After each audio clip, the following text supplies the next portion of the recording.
Trabalho como entregador para o iFood nas minhas noites livres.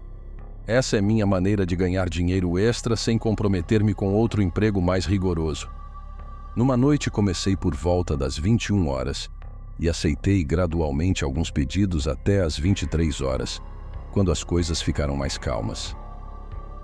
Durante esse período, circulei pelo centro comercial, que abriga a maioria dos restaurantes de fast food, dos quais as pessoas costumam fazer pedidos. Subitamente recebi um pedido para entregar comida a cerca de 5 quilômetros de distância. Peguei o pedido, segui as direções e logo percebi que não era um endereço residencial. Olhando no mapa, que só mostrava ruas e edifícios, notei que o endereço estava em uma rua que não tinha edifícios. Parecia mais um terreno vazio, mas como os mapas do iFood não eram muito precisos, decidi conferir mesmo assim, planejando ligar para o cliente se encontrasse algum problema. Dirigi por cerca de 20 minutos até chegar a tal rua. Era deserta, sem casas, cruzamentos ou carros à vista. No final, a rua se transformou em uma estrada de cascalho, com um pequeno sinal de madeira tão desgastado que mal dava para ler. Estacionei no cascalho, liguei os faróis altos e vi algo distante na estrada. Conforme me aproximava, meu celular tocou para informar que eu tinha chegado ao destino. Na luz dos faróis, divisei uma pequena casa móvel ou algo parecido com um trailer. Na porta, vi números mal pintados. Consultei meu celular novamente. 2760. Era o endereço correto. À medida que me aproximava, uma sensação de inquietação tomou conta de mim. O lugar estava coberto de vegetação e parecia antigo, o que era estranho para um trailer. Bati na porta e esperei. Ouvi algo se movendo dentro e me preparei para que alguém abrisse a porta, mas então uma voz me assustou, vindo do meu lado direito.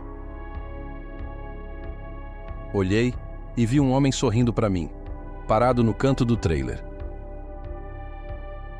Ele perguntou se eu tinha seu pedido, e eu pedindo desculpas, entregando a comida e informando o total. O homem colocou a mão no bolso e pegou uma nota de R$50.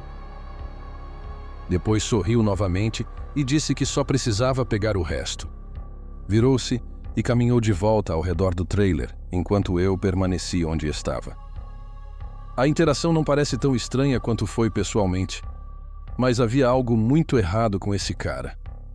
Era algo na maneira como ele agia e dizia as coisas que me arrepiava. Esperei por cerca de 1 minuto, ficando cada vez mais nervoso, olhando ao redor da esquina para ver para onde ele foi. Ao longe, vi uma figura parada perto do que parecia ser o contorno escuro de um galpão. Eles não estavam caminhando, apenas parados. Naquele momento não consegui identificar exatamente o que era, mas parecia ser um taco longo ou um rifle. Corri de volta para a moto. Coloquei meu capacete e liguei-a com mãos trêmulas. Enquanto o colocava na marcha a ré, o homem contornou o trailer calmamente na escuridão, enquanto eu partia. Não sei o que aconteceu ali, mas não tinha interesse em descobrir. Fui direto para casa e fiquei pensando em ligar para a polícia, mas fiquei preso ao fato de que não sabia o que estava acontecendo. No final, tomei a decisão lamentável de não notificar a polícia. O que quer que tenha acontecido naquela noite permanecerá como apenas o estranho encontro que foi, sem respostas sobre a verdadeira natureza disso.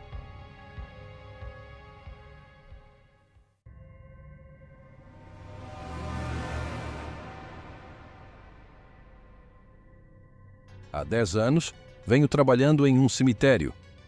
A maior parte desse tempo no turno da noite, das 23 horas às 7 horas. Na minha opinião, trabalhar durante a noite tinha muito mais vantagens do que trabalhar durante o dia. Havia mais trabalho a fazer, já que mais pessoas visitavam o cemitério. E também havia enterros acontecendo algumas vezes por semana, que precisavam ser organizados. Além disso, o turno da noite pagava hora extra. Durante esses anos, testemunhei muitas coisas estranhas.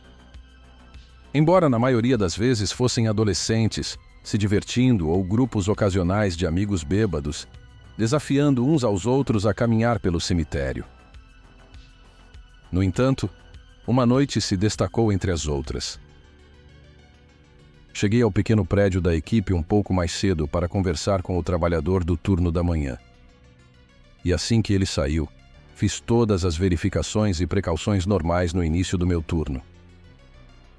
Depois disso, meu único trabalho era dirigir pelo cemitério de tempos em tempos para garantir que nada de anormal estivesse acontecendo.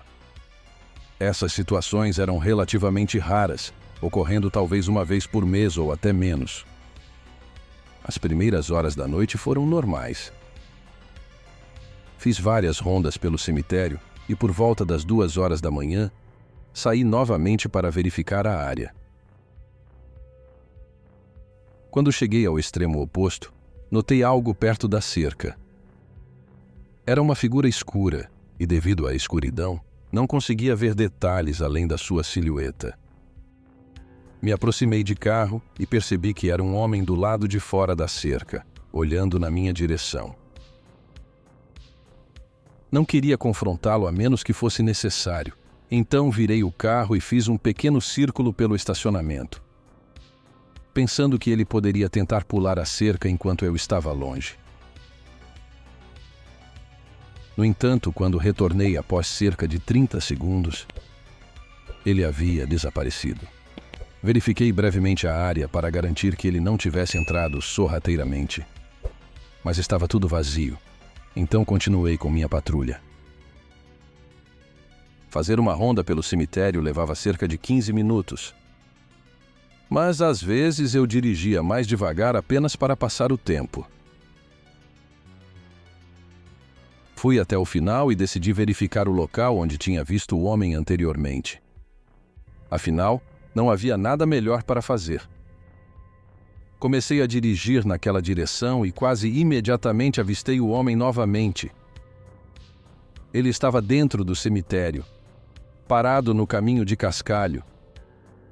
Me aproximei dele novamente, mas o homem não se moveu. Parecia ter cerca de 40 anos. Parei o carro a alguns metros dele e disse: "Senhor, você não pode estar aqui. Preciso acompanhá-lo para fora." No entanto, ele nem virou a cabeça para me olhar.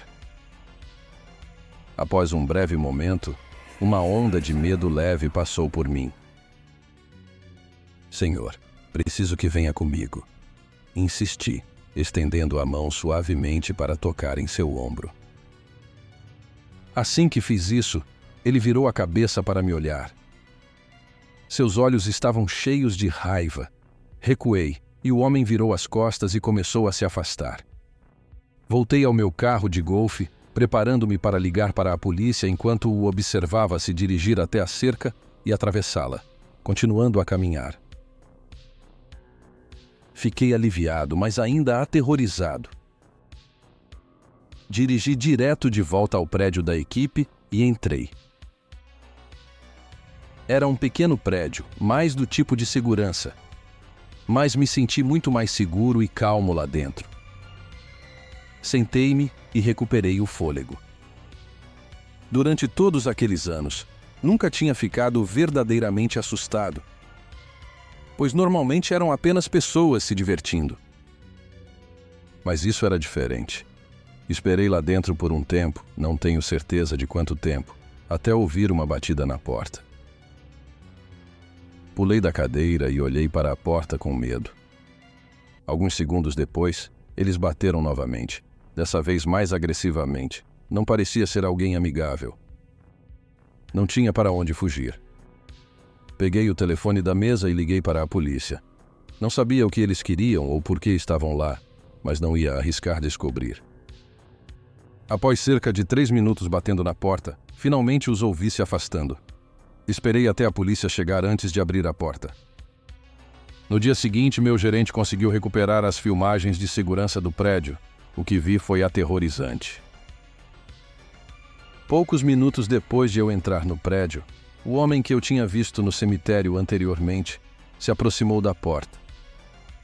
Ele permaneceu em silêncio por quase 15 minutos antes de bater na porta.